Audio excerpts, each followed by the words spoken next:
نحمده ونصلي ونسلم على رسوله الكريم وخاتم النبيين وعلى آله وأزواجه وأصحابه وأتباعه أجمعين.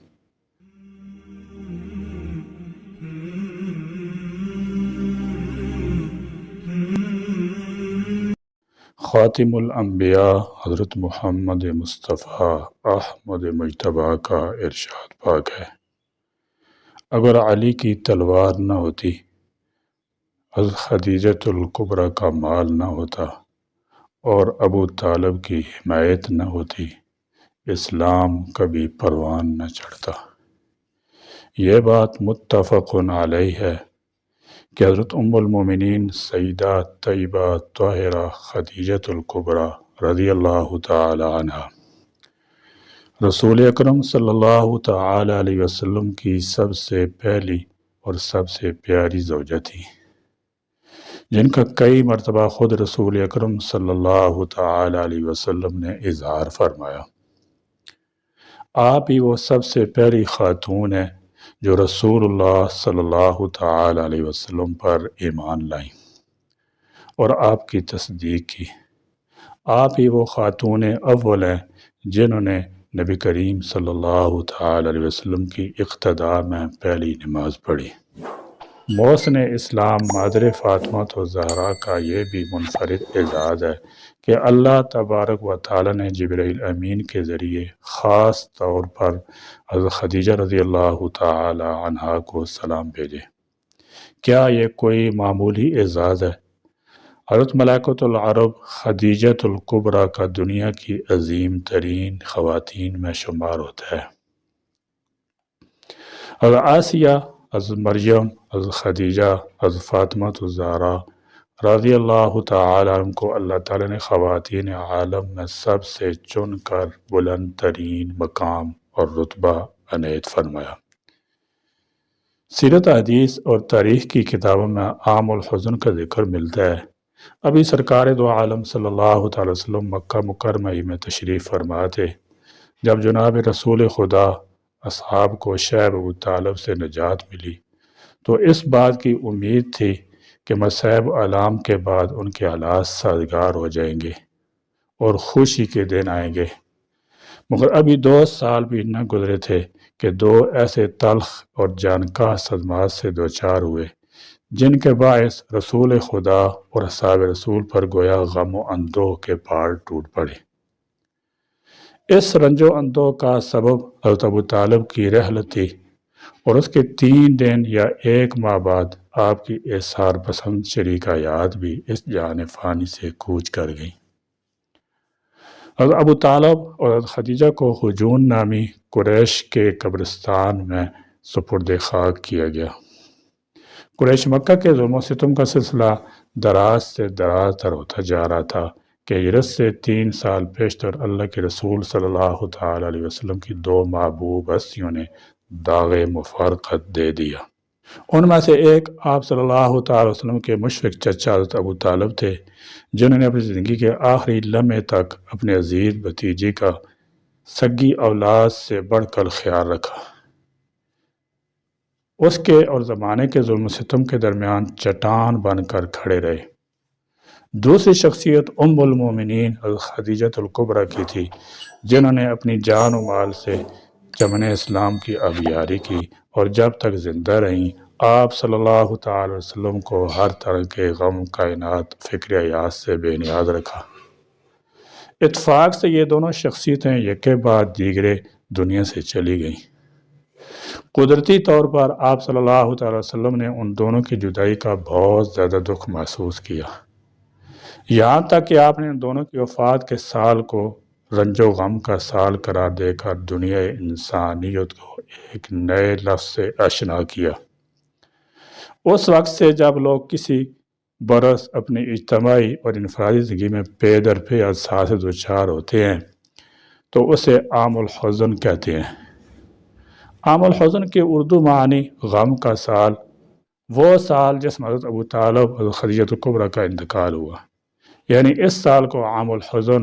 اس لیے کہا گیا ہے کیونکہ رسول اللہ صلی اللہ تعالی وسلم نے اپنی دونوں قریبی شخصیات کو کھو دیا، جو آپ صلی اللہ تعالی وسلم کے لیے ایک بہت بڑا غم تھا، بہت بڑا صدمہ تھا۔ حضرت خدیجہ رضی اللہ تعالی عنہ آپ صلی اللہ تعالی وسلم کی پہلی زوجہ تھی اور آپ صلی اللہ تعالی وسلم کی سب سے زیادہ بڑی حمایت اور محبت کا ذریعہ تھی۔ حضرت ابو طالب آپ صلی اللہ علیہ وسلم کے چچا تھے اور آپ صلی اللہ تعالی وسلم کے سب سے بڑے محافظ اور حامی تھے۔ خاص طور پر آپ صلی اللہ تعالی وسلم کی نبوت کے آغاز میں یہ غم کا وقت رسول اللہ صلی اللہ علیہ وسلم کے لیے بہت کٹھن تھا اور اس نے آپ صلی اللہ علیہ وسلم کی زندگی پر گہرا اثر ڈالا۔ اس سال کے بعد آپ صلی اللہ تعالی وسلم اس کو عام الحزن کے طور پر یاد کیا کرتے تھے، جو کہ اس سال کی شدت اور غم کو ظاہر کرتا ہے۔ حضرت ابو طالب حضرت خدیجہ کی رحلت نے رسول خدا کو بہت متاثر اور غمگین کیا، چنانچہ آپ نے اس غم و علم کا اظہار ان الفاظ میں فرمایا: ان چند دنوں میں اس امت پر دو ایسی مصیبتیں نازل ہوئیں کہ میں نہیں جانتا کہ ان میں سے کس نے مجھے زیادہ متاثر کیا ہے۔ رسول خدا کو اپنے واجب الاحترام چچا اور وفات شیار شریکہ حیات کی رحلت کا اس قدر صدمہ تھا کہ آپ بہت کم گھر سے باہر تشریف لاتے، کیونکہ یہ دونوں عظیم حادثات بعثت کے 10ویں سال میں واقع ہوئے تھے۔ الغرض ابو طالب کا مرض بڑھتا گیا، بالآخر وہ انتقال کر گئے۔ ان کی وفات شیخ ابی طالب کی مقصوری کے خاتمے کے 6 ماہ بعد رجب سنہ 1090 ہوئی۔ ایک قول یہ بھی ہے کہ انہوں نے حضرت خدیجہ رضی اللہ عنہ وفات سے صرف 3 دن پہلے رمضان میں وفات پائی۔ صحیح بخاری میں حضرت مسبب رضی اللہ تعالیٰ سے مروی ہے کہ جب ابو طالب کی وفات کا وقت آیا تو رسول اللہ صلی اللہ علیہ وسلم اس کے پاس آئے تو اس کے پاس ابو جہل بن ہشام، عبداللہ بن امیہ وغیرہ کو پایا۔ رسول اللہ صلی اللہ علیہ وسلم نے ابو طالب سے کہا: اے چچا، تو لا الہ الا اللہ کہہ دے، میں اللہ کے پاس اس کلمے کی شہادت دوں گا۔ تو ابو جہل اور عبداللہ بن امیہ نے ابو طالب سے کہا: کیا تم عبد المطلب کے دین سے منہ موڑ رہا ہے؟ رسول اللہ صلی اللہ علیہ وسلم اس کے سامنے یہی کلمہ پیش کرتے رہے اور وہ دونوں اپنی بات دہراتے رہے، یہاں تک کہ مرتے وقت آخری بات جو اس نے کہی: علی ملت عبد المطلب، کہ میں عبد المطلب کے دین پر مر رہا ہوں۔ اس نے لا الہ الا اللہ کہنے سے انکار کر دیا تو رسول اللہ صلی اللہ علیہ وسلم نے فرمایا: اللہ کی قسم میں تیرے لیے استغفار کرتا رہوں گا جب تک مجھے منع نہ کر دیے گا۔ دوسری کتب حدیث میں بھی یہ حدیث موجود ہے۔ اس حدیث میں ابو طالب کے لا الہ الا اللہ کہنے سے انکار صراحت موجود ہے، اور جو لوگ کہتے ہیں کہ دین عبد المطلب دین ابراہیمی ہی تھا اس لیے ابو طالب مسلمان تھے، ان کی بات کی حقیقت بھی واضح ہوتی ہے۔ ابو طالب کے کفر پر مرنے کی وجہ سے رسول اللہ صلی اللہ علیہ وسلم کو بے حد غم اور صدمہ ہوا۔ نبی کریم صلی اللہ تعالیٰ علیہ وسلم نے اپنے چچا ابو طالب سے فرمایا تھا کہ میں تمہارے لیے استغفار کروں گا جب تک کہ مجھے ممانعت نہ کی جائے۔ تو اللہ تعالیٰ نے یہ آیت نازل فرما کر ممانعت فرما دی۔ فرمایا: ما کان للنبی والذین آمنوا ان یستغفروا للمشرکین ولو کانوا اولی قربى من بعد ما تبین لهم انہم اصحاب الجحیم۔ نبی اور ایمان والوں کے لائق نہیں کہ مشرکوں کے لیے مغفرت کی دعا مانگیں اگرچہ وہ رشتہ دار ہوں، جبکہ ان کے لیے واضح ہو چکا ہے کہ وہ دوزخی ہیں۔ من بعد ما تبین لهم انہم اصحاب الجحیم، جبکہ ان کے لیے واضح ہو چکا ہے کہ وہ دوزخی ہیں، یعنی جب ان کے لیے ظاہر ہو چکا ہے کہ وہ شرک پر مرے ہیں۔ خیال رہے کہ کسی مشرک کا مرتے وقت تک مسلمان نہ ہونا اس بات کی علامت ہے کہ وہ کافر مرا، لہذا اس پر اسلام کے احکام جاری نہیں ہوتے، اگرچہ حقیقت حال کی خبر اللہ عز و جل کو ہے۔ جیسے کسی کا مرتے وقت تک مسلمان رہنا اس کے اسلام پر مرنے کی علامت ہے، اگرچہ اس کے خاتمہ کا حال ہمیں معلوم نہیں۔ یہی آیت کریمہ کا مقصد ہے۔ ابو طالب چونکہ حضور نبی کریم صلی اللہ علیہ وسلم کے پرورش کنندہ تھے، اس نے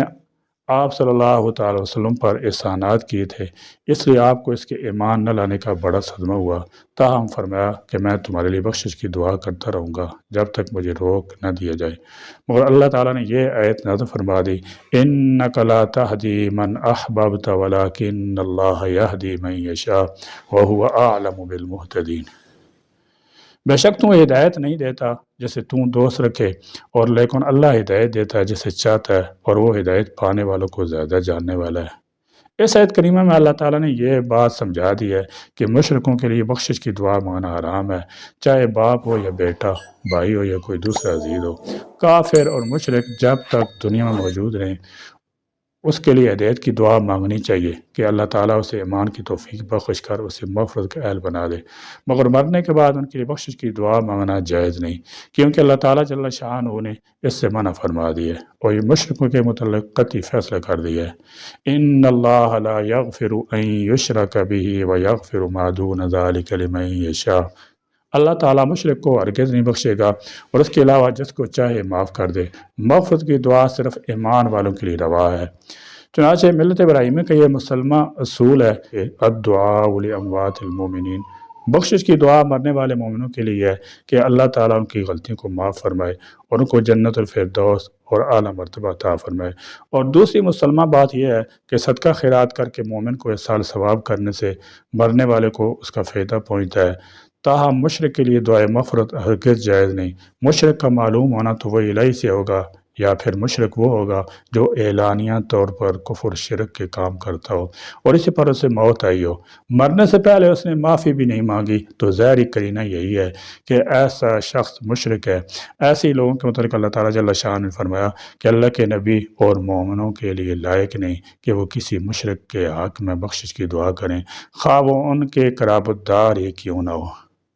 مطلب یہ ہے کہ جب قرائن سے واضح ہو جائے کہ فلاں شخص شرک کا ارتکاب کر رہا ہے اور وہ بغیر معافی مانگے مر جائے تو اس کے لیے بخشش کی دعا کرنا حرام ہوگا۔ اس فیصلہ کہ کسی مشرک کے لیے دعائے مغفرت کی اجازت نہیں، ذہن فوراً حضرت ابراہیم علیہ السلام کی طرف جاتا ہے کہ انہوں نے بھی تو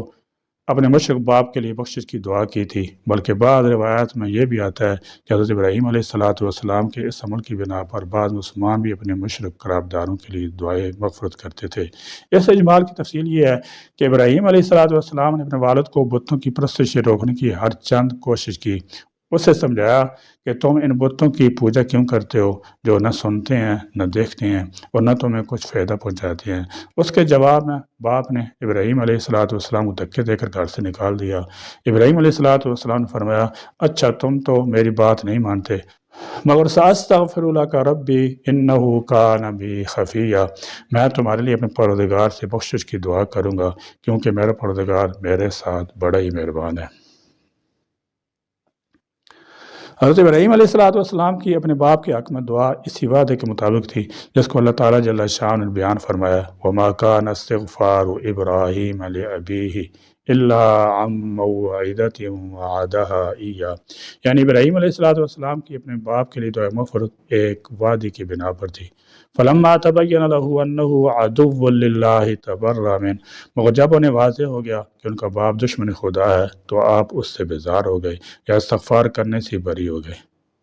پھر اس کے بعد باپ کے لیے دعا نہیں کی۔ بہرحال اگرچہ مینو کا مرجع ابراہیم علیہ السلام کو باپ کی طرف ہو تو میں نہ ہوگا کہ آپ اپنے باپ سے بیزار ہو گئے، اور اگر مینو کا مرجع استغفار کی طرف ہو تو اس کا مطلب یہ ہوگا کہ ابراہیم علیہ السلام اپنے باپ کے حق میں دعا کرنے سے رک گئے۔ آگے اللہ تعالیٰ جل شانہ نے ابراہیم کی تعریف بیان کی کہ انہوں نے باپ کے حق میں دعا کرنے کا عہد اپنی نرم دلی اور رقیق القلبی کی بنا پر کیا تھا۔ فرمایا، ان ابراہیم لأواہ حلیم، بے شک ابراہیم علیہ السلام نرم دل اور تحمل والے تھے۔ غرض ہے کہ اللہ تعالیٰ جل شانہ یہ بات سمجھا دی ہے کہ یہ بات حدود اللہ میں سے ہے کہ کسی مشرک کے لیے دعائے مغفرت جائز نہیں، خواہ وہ کسی کا باپ ہو، بیٹا ہو، بھائی ہو یا کوئی دوسرا عزیز ہو۔ حضور صلی اللہ تعالیٰ وسلم چچا ابو طالب کا حال تو معلوم ہے، مگر آپ کے والدین کے متعلق روایات مختلف ہیں۔ امام سیوطی رحمۃ اللہ تعالی علیہ نے ایک مستقل رسالہ اس موضوع پر لکھا ہے اور بعض دوسرے اصحاب نے بھی کتابیں لکھی ہیں جن میں ثابت کیا گیا ہے کہ آپ صلی اللہ تعالی وسلم کے والدین ایمان والے تھے اور ناجی تھے، لیکن بعض دوسرے مفسرین محدثین نے بعض روایات سے ثابت کیا ہے کہ وہ شرک میں ملوث تھے، جیسا کہ اس زمانے کے عام لوگ تھے۔ یہ دونوں کی متضاد باتیں پائی جاتی ہیں، تاہم حضرت مولانا محمد قاسم نانوتوی رحمۃ اللہ تعالی کا فتویٰ ہے کہ السکوت الاولیٰ، یعنی اس معاملے میں خاموشی بہتر ہے۔ شیخ الاسلام بھی اس مقام پر حاشی میں لکھتے ہیں کہ حضرت اقدس صلی اللہ تعالی وسلم کے والدین کے متعلق مختلف اقوال ہیں، بعض نے انہیں مومن اور ناجی ثابت کرنے کے لیے رسائل لکھے ہیں اور بعض شرح حدیث نے محدثانہ متکلمانہ مباحث کیے ہیں، مگر احتیاط اور سلامت روی کا طریقہ یہی ہے کہ اس مسئلے میں زبان بند رکھی جائے اور ایسے نازک مسئلے میں غور کرنے سے اجتناب کیا جائے، کیونکہ حقیقت حال تو خدا تعالیٰ ہی جانتا ہے اور وہی تمام مسائل کا ٹھیک ٹھیک فیصلہ کرنے والا ہے۔ جب کوئی حضور اکرم صلی اللہ تعالی وسلم کے والدین کے بارے میں کوئی سوال کرے تو خاموش رہنا بہتر ہے، کیونکہ ان کے متعلق کوئی بات قطعی طور پر ثابت نہیں ہے۔ طبقات ابن سعد میں ہے کہ حضور اکرم صلی اللہ تعالی وسلم کے والد نے 24 سال کی عمر میں وفات پائی اور آپ کی والدہ نے بھی کوئی زیادہ عمر نہیں پائی۔ یہ فطرت کا زمانہ تھا، لہذا ان کے متعلق کوئی حتمی رائے قائم نہیں کی جا سکتی۔ بہرحال علماء دیوبند کا مسلک میں نے عرض کر دیا ہے، بلکہ اس مسئلے کا ذکر کرنا بھی تجاوز میں داخل ہے۔ یہاں یہ بتانے کی ضرورت نہیں کہ وہ طالب نبی صلی اللہ تعالی وسلم کی کس قدر حمایت حفاظت کی تھی۔ وہ درحقیقت مکے کے بڑے بڑے سرداروں کے حملوں سے اسلامی دعوت کے بچاؤ کے لیے ایک قلعہ تھے، لیکن وہ بذات خود اپنے بزرگ آباء و اجداد کی ملت پر قائم رہے، اس لیے مکمل کامیابی نہ پا سکے۔ چنانچہ صحیح بخاری میں عباس بن عبد المطلب رضی اللہ تعالی عنہ سے مروی ہے کہ انہوں نے نبی کریم صلی اللہ تعالی وسلم سے دریافت کیا، آپ صلی اللہ تعالی وسلم اپنے چچا کے کیا کام آ سکے، کیونکہ وہ آپ صلی اللہ تعالی وسلم کی حفاظت کرتے تھے اور آپ کے لیے دوسروں پر بگڑتے جھگڑتے تھے اور ان سے لڑائی مول لیتے تھے۔ آپ صلی اللہ تعالی وسلم نے فرمایا، وہ جہنم کی ایک نچلی جگہ میں ہے، اور اگر میں نہ ہوتا تو وہ جہنم کے سب سے گہرے کھڈے میں ہوتے۔ حضرت ابو سعید خدری رضی اللہ تعالی عنہ بیان ہے کہ ایک بار نبی کریم صلی اللہ تعالی وسلم کے پاس آپ کے چچا کا تذکرہ ہوا تو آپ صلی اللہ تعالی وسلم نے فرمایا، ممکن ہے قیامت کے دن انہیں میری شفاعت کا فائدہ پہنچے اور انہیں جہنم کی ایک کم گہری جگہ میں رکھ دیا جائے کہ آگ صرف ان کے دونوں ٹخنوں تک پہنچے۔ حضرت خدیجہ رضی اللہ تعالی عنہ جوار رحمت میں جناب ابو طالب کی وفات کے 2 ماہ بعد یا صرف 3 دن بعد علی اختلاف الاقوال حضرت ام المومنین خدیجہ کبریٰ رضی اللہ تعالیٰ بھی رحلت فرما گئیں۔ ان کی وفات نبوت کے 10ویں سال ماہ رمضان میں ہوئی۔ اس وقت وہ 65 برس کی تھیں اور رسول خدا صلی اللہ تعالی وسلم اپنی عمر کے 50ویں منزل میں تھے۔ حضرت خدیجہ رضی اللہ تعالی عنہ رسول اللہ صلی اللہ تعالی وسلم کے لیے اللہ تعالیٰ کی بڑی گران قدر نعمت تھی۔ وہ ایک 4 صدی آپ صلی اللہ تعالی وسلم کی رفاقت میں رہیں، اور اس دوران رنج قلق کا وقت آتا تو آپ صلی اللہ تعالی وسلم کے لیے تڑپ اٹھتیں۔ سنگین اور مشکل ترین حالات میں بھی آپ صلی اللہ تعالی وسلم کو قوت پہنچاتیں، تبلیغ رسالت میں آپ صلی اللہ تعالی وسلم کی مدد کرتیں۔ اس تلخ ترین جہاد کی سختیوں میں آپ صلی اللہ تعالی وسلم شریک کار رہتیں اور اپنی جان و مال سے آپ صلی اللہ تعالی وسلم کی خیر خواہی غم گساری کرتیں۔ رسول اللہ صلی اللہ تعالی وسلم کا ارشاد ہے، جس وقت لوگوں نے میرے ساتھ کفر کیا اور مجھ پر ایمان لائیں، جس وقت لوگوں نے مجھے جھٹلایا انہوں نے میری تصدیق کی، جس وقت لوگوں نے مجھے محروم کیا تو انہوں نے مجھے اپنے مال میں شریک کیا، اور اللہ نے مجھے ان سے اولاد دی اور دوسری بیویوں سے کوئی اولاد نہ دی۔ ہمارا سلام ہو ان محسنین اسلام پر جن کے مال اور جن کی اولاد کی قربانی کی وجہ سے آج اسلام پوری آب و تاب کے ساتھ دنیا میں موجود ہے اور قیامت تک رہے گا، اور پرچم اسلام پوری دنیا پر لہرا کر وعد الہی پوری دنیا میں غلبہ اسلام پورا ہو کر رہے گا۔ حضرت ام المومنین عائشہ بنت ابی بکر سے روایت ہے کہ رسول خدا جب کبھی بھی حضرت خدیجہ کا تذکرہ فرماتے تو ان کی تعریف میں کوئی کسر نہ اٹھا کر رکھتے، ان کے لیے ہمیشہ استغفار کرتے۔ ایک دن جب آپ صلی اللہ علیہ وسلم نے ان کا تذکرہ کیا تو مجھے غیرت و رکابت محسوس ہوئی اور میں نے کہہ دیا، اے اللہ کے نبی، اللہ تعالیٰ نے آپ صلی اللہ علیہ وسلم کو اس بوڑھے کے مقابلہ میں بدل عطا فرما دی ہے، پھر بھی انہی کو پیار کرتے ہیں۔ حضرت عائشہ صدیقہ رضی اللہ تعالیٰ نے کہتی ہیں، میں نے دیکھا رسول اللہ صلی اللہ علیہ وسلم کا چہرہ انور غصے سے سرخ ہو گیا اور شدید غصہ میں فرمانے لگے، تم نے یہ کیسے کہہ دیا؟ تم بدل کی بات کرتی ہو؟ نہیں، خدا کی قسم وہ اس وقت مجھ پر ایمان لائیں جب لوگوں نے کفر اختیار کیا، اس نے اس وقت مجھے پناہ دی جب لوگوں نے مجھے دور کر دیا تھا، اس نے اس وقت میری تصدیق کی جب لوگوں نے مجھے جھٹلا دیا تھا، اس نے مجھے اولاد عطا فرمائی جبکہ باقی نے مجھے اولاد سے محروم رکھا۔ کیا یہ ناقابل تردید حقیقت نہیں ہے کہ آج پوری دنیا میں جتنے بھی سید و بنی ہاشم ہیں ان کی حقیقی نانی حضرت خدیجہ الکبریٰ رضی اللہ تعالی عنہا ہے؟ سیرت مصطفیٰ صلی اللہ تعالی وسلم کے مزید واقعات انشاءاللہ تعالی سبق نمبر 78 میں پڑھیں گے۔ اللہ تعالیٰ میں آپ صلی اللہ تعالی وسلم کی سیرت مطالعہ پڑھنے اور اس پر عمل پیرا ہونے کی توفیق بخشے، آمین۔ وآخر دعوانا الحمدللہ رب العالمین۔